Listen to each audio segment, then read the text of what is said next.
tzedakah process that you're familiar with. I don't know if you've ever been to any Jewish homes, but in the old days there was a little blue box which was labeled tzedakah, which you put money in for contributions, like the temple tax used to be. And out of things like that, they would then collect all those monies, and there would be,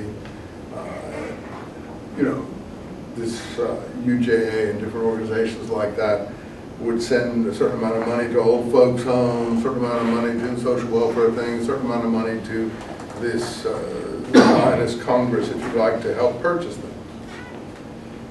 You will come to the land of your fathers, decorated with the crown of age-long martyrdom, and finally you will completely heal. How this socialist guy became like this is hard to imagine.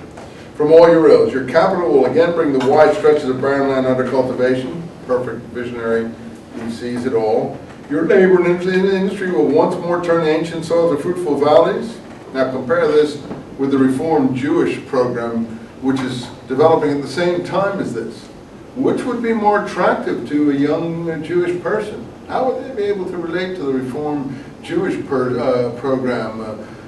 Changing choir, changing the service to have choirs. All right, the service is antiquated, but just copying Christian services, having a rabbi in a black robe like ministers, and having a singer there, and having choirs and pews, and deleting all embarrassing things from the prayer book. Oh, how can a young person relate to that? Would be impossible. Yet this is a program that many people could relate to. Even today, actually, if you're infused with that kind of passion and spirit. So it's quite amazing that he could write this at that time. Next section, the bottom of 134, what he calls comments on Jewish creativity. It's only after the extinction of the national life of the people, which mold the religious norms as greatly as it was molded by them, that these norms have assumed a rigid form. What's he talking about? When was the national life of the people extinguished? Now, we've had all this in this class. 60s. 60s? Well, started at that time, but it went on to the 132, 136. That's when the actual extinction really became almost final. The second Jewish revolt, which we don't have documented as well as the first Jewish revolt from 66 to 73 in the fall of Masada, but the national life hadn't yet been extinguished. It was really following the second Jewish revolt that the nation was totally extinguished. And so on. So, anyway, it's that period. So that's what he's talking about. So what happened after that?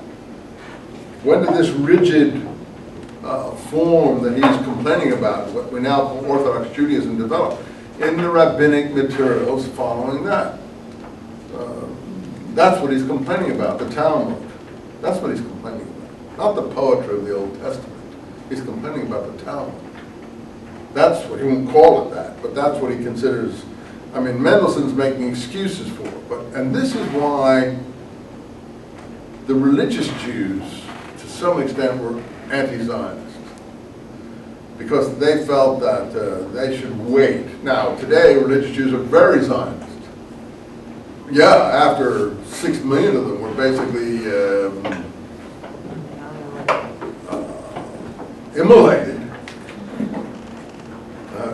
They learned a horrific lesson.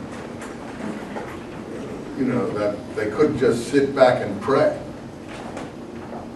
I know it's a harsh thing to say, but that made Zionists of all of them that were left, just about. And even still today, there are Hasidim who are anti-Zionists, who want an Arab government in Palestine because they object to secular forms of expression.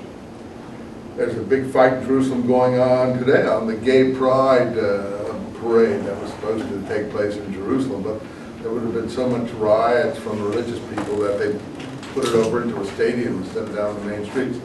I don't have an opinion about that. I think you can go too far with modern forms in a country that's just developing.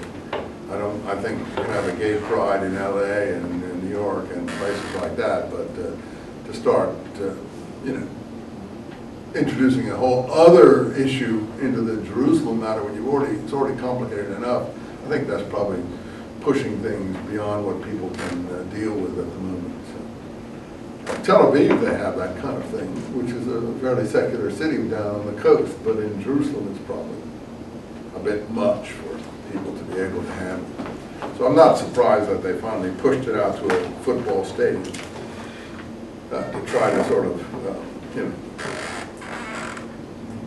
kindly set it a little bit away from causing riots.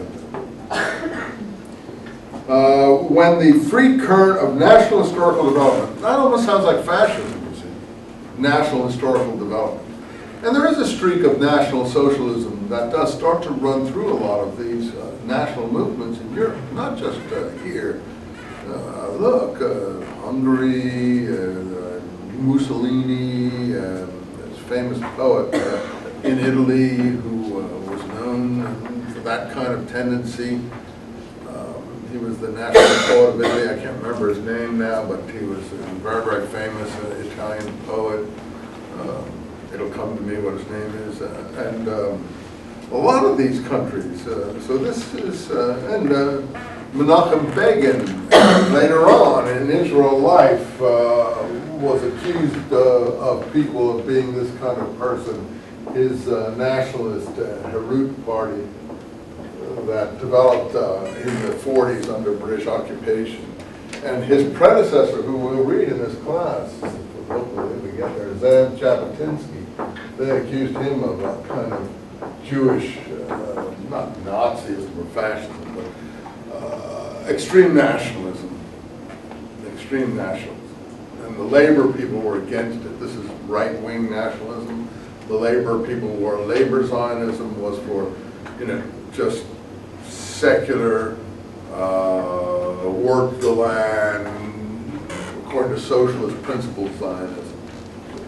And we'll get to all of those things presently, but there's a streak of this in Hesse, as you can see, because of the Hegel ideas. Hegel does infuse these things in Germany with this kind of aspect.